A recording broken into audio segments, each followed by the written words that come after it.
You've been eating broccoli your whole life thinking you're doing something good for your body. And you are. But research suggests most people are getting a fraction of its most powerful compound, simply because of how they prepare it. Today we look at the science behind sulforaphane, why preparation matters more than most people realize, and what the evidence says about supplements that claim to replicate the same effect. Quick note before we start, this video is for informational purposes only and does not constitute medical advice. Always consult your healthcare provider before making significant changes to your diet, especially if you have a medical condition or take medication. Welcome to Ingredient Verdict, where we examine one ingredient at a time, no hype, just the evidence. Broccoli is one of the most researched vegetables in nutritional science. But the compound responsible for most of its health benefits, sulforaphane, is not actually present in broccoli. It has to be created. And whether that happens depends almost entirely on how you prepare it. Let's start with the chemistry, and it's more interesting than it sounds. Broccoli contains two key components that need to come together to produce sulforaphane. The first is glucoraphanin, a stable precursor compound stored in the plant's cells. The second is myrosinase, an enzyme stored separately in the same plant. Under normal conditions, these two compounds are kept apart, like two chemicals in a two-part adhesive. When the broccoli is damaged, cut, chopped, chewed or crushed, the cell walls break, glucoraphanin and myrosinase come into contact, and the enzymatic reaction begins. The product of that reaction is sulforaphane. Think of it like a chemical flare. Nothing happens until you snap it, and the snapping is what activates the reaction. The problem is heat. Myrosinase is extremely sensitive to temperature. Research has found that just 10 minutes at 70 degrees Celsius reduces myrosinase activity by around 95%. This means that if you chop broccoli and cook it immediately, boil it, steam it, microwave it, stir-fry it, the enzyme is destroyed before it can complete the conversion. You're left with glucoraphanin, which your body can partially convert via gut bacteria, but at a significantly lower rate than myrosinase-driven conversion. So what's the solution? It's simpler than you might expect. Research suggests that chopping or crushing broccoli and then leaving it to rest before cooking gives myrosinase enough time to convert glucoraphanin into sulforaphane, and sulforaphane itself is considerably more heat-stable than the enzyme that creates it. Once the conversion has happened, you can cook the broccoli and retain most of the sulforaphane. How long should you wait? Studies have used different time frames. One study found that broccoli stir-fried immediately after chopping had 2.8 times less sulforaphane than broccoli left to rest first. The same research team suggested 90 minutes as an optimal resting time, while acknowledging that 30 to 40 minutes would also be significantly beneficial. Other researchers have suggested 40 minutes as a practical minimum. The general consensus is, the longer the better, with 40 minutes as a reasonable target for most people.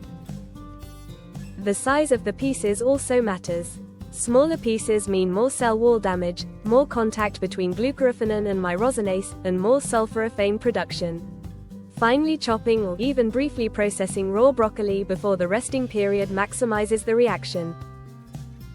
A few other practical points worth knowing. Raw broccoli provides the highest sulforaphane yield since myrosinase remains fully active. Eating it raw, in a salad, as a snack, is the most efficient delivery method, though not always practical or appealing. Steaming lightly, for 2 to 4 minutes, appears to preserve more sulforaphane than boiling or microwaving, particularly when combined with the pre-chopping rest period. Frozen broccoli is worth addressing specifically. Most commercial frozen broccoli is blanched before freezing, a brief heat treatment that effectively destroys myrosinase. This means the pre-chopping trick doesn't work for frozen broccoli, because the enzyme is already gone.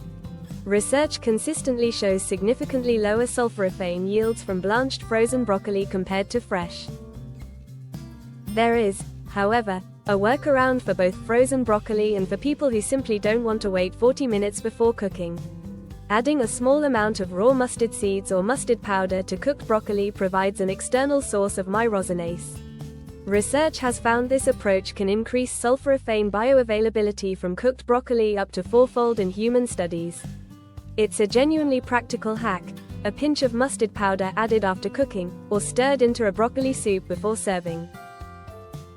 Broccoli is not the only source. The entire cruciferous vegetable family, kale, cauliflower, Brussels sprouts, cabbage, rocket and watercress, contains glucosinolates and myrosinase. Broccoli sprouts deserve special mention.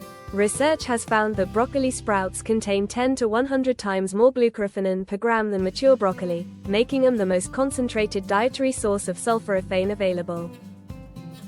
So why does sulforaphane actually matter? Here's where the research gets genuinely compelling. Sulforaphane works primarily by activating a pathway called NRF2, a transcription factor sometimes described as the body's master regulator of antioxidant defense. When sulforaphane activates NRF2, it triggers the production of a cascade of protective enzymes that help neutralize free radicals, reduce inflammation and support cellular detoxification. This mechanism is behind sulforaphane's most studied applications. Cancer prevention is the area with the longest research history. Laboratory and animal studies have consistently shown sulforaphane inhibiting tumor growth, triggering apoptosis in cancer cells and modulating multiple cancer-related pathways. Human clinical trials are more limited but ongoing, including a National Cancer Institute-funded trial on sulforaphane for lung cancer chemoprevention in former smokers. We'd call the cancer research promising and mechanistically well-grounded, while noting that most evidence in humans remains observational or early stage. Brain health is a newer but rapidly growing area of research. A review published in 2025 found that sulforaphane's NRF2 activation reduces neuroinflammation, supports glutathione production in the brain and has shown neuroprotective effects in models of Parkinson's disease, Alzheimer's disease and schizophrenia. A separate 2025 review in Frontiers in Cellular Neuroscience identified sulforaphane as a potential therapeutic compound for multiple neurological conditions through its anti-inflammatory and antioxidant mechanisms. Again, most of this is preclinical, but the mechanistic case is strong. Metabolic health is another active area. Research published in 2025 found that sulforaphane's anti-inflammatory properties may improve insulin sensitivity and metabolic function, with potential implications for type 2 diabetes prevention. Human evidence remains limited but is growing. Now for supplements. Broccoli sprout extract supplements have become increasingly popular, and for understandable reasons. They claim to deliver concentrated sulforaphane or its precursors without needing to chop and wait. The evidence here is mixed and worth understanding carefully.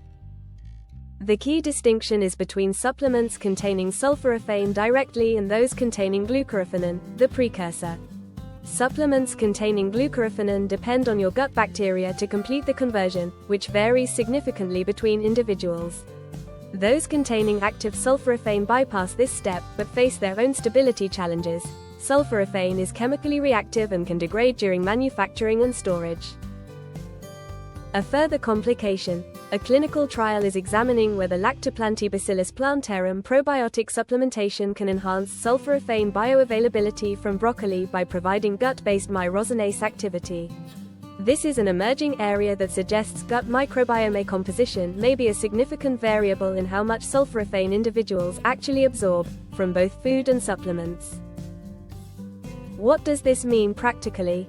If you eat broccoli using the preparation methods we've described, fresh, pre-chopped, rested before cooking, you're likely getting a meaningful dose of sulforaphane alongside the full matrix of nutrients broccoli provides.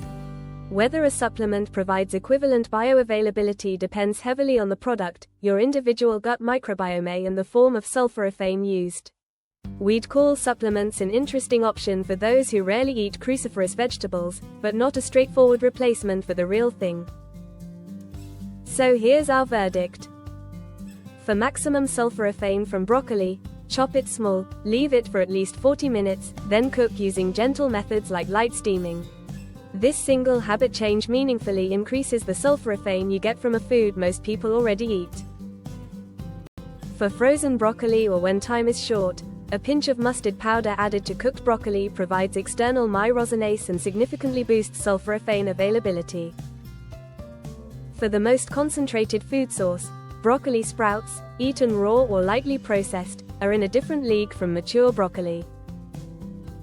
For supplements, broccoli sprout extract is the most relevant option, but product quality varies significantly. Look for standardized sulforaphane content and third-party testing. For overall dietary strategy, eating a variety of cruciferous vegetables regularly, prepared with these principles in mind, is the most evidence-supported approach. No supplement has yet demonstrated equivalent outcomes to consistent dietary intake in long-term human studies. That's our verdict on sulforaphane and broccoli. Bottom line, it's not just what you eat, it's how you prepare it. Read the label, not the marketing. If this was useful, subscribe. In every video we examine one ingredient, no hype, just the evidence.